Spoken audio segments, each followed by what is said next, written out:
সালমান শাহ হত্যা মামলার আসামি মোহাম্মদ আশরাফুল হক ডন আবারও হুমকি দিয়েছেন বলে অভিযোগ করেছেন কিংবদন্তি নায়কের মা নীলা চৌধুরী। তার দাবি, সালমান শাহের মৃত্যু নিয়ে যে অন্ধকার সত্য দীর্ঘদিন পর আদালতের সামনে স্পষ্ট হতে শুরু করেছে তা টের পেয়ে গত 1 মাস আগে তাকে ফোনে ভয় দেখানো হয়। প্রায় 29 বছর ধরে চলা এই লড়াইয়ের প্রতিটি পদক্ষেপই তার জন্য এক যুদ্ধ। তারপরও তিনি জানিয়ে দিলেন, ভয় দেখিয়ে সত্যকে চাপা রাখা যাবে না।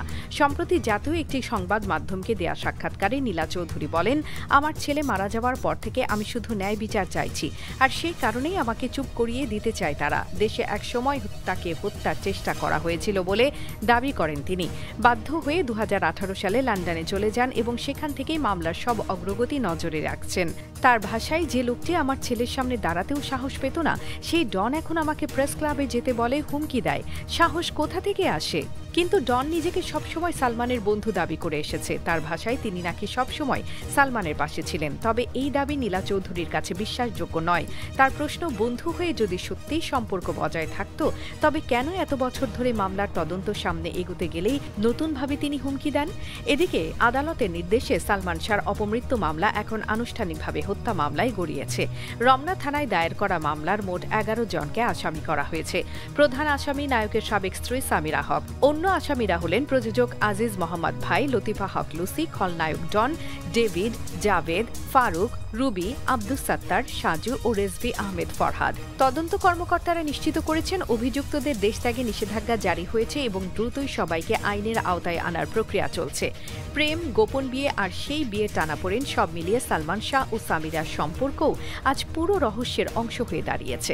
1990 সালে একটি ফ্যাশন শোতেই তাদের পরিচয়ের শুরু। তারপরে পরিবারের অমতে 1992 সালের ডিসেম্বরে গোপনে বিয়ে।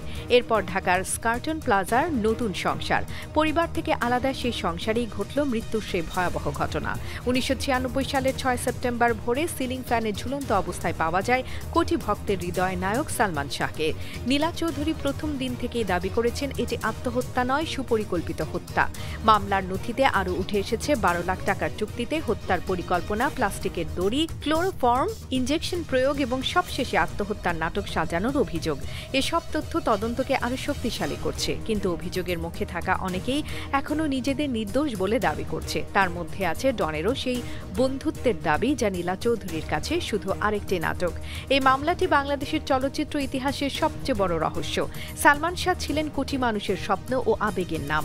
আজও তার ভক্তরা প্রশ্ন তোলেন, কেন মাত্র 25 বছর বয়সেই একটি সম্ভাবনা থেমে গেল? কে এই মৃত্যুর পেছনে?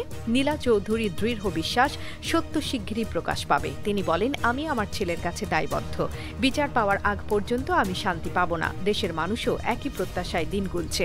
সালমান শাহর মৃত্যু রহস্যের চূড়ান্ত সত্য উদ্ঘাটনই এখন সময়ের দাবি।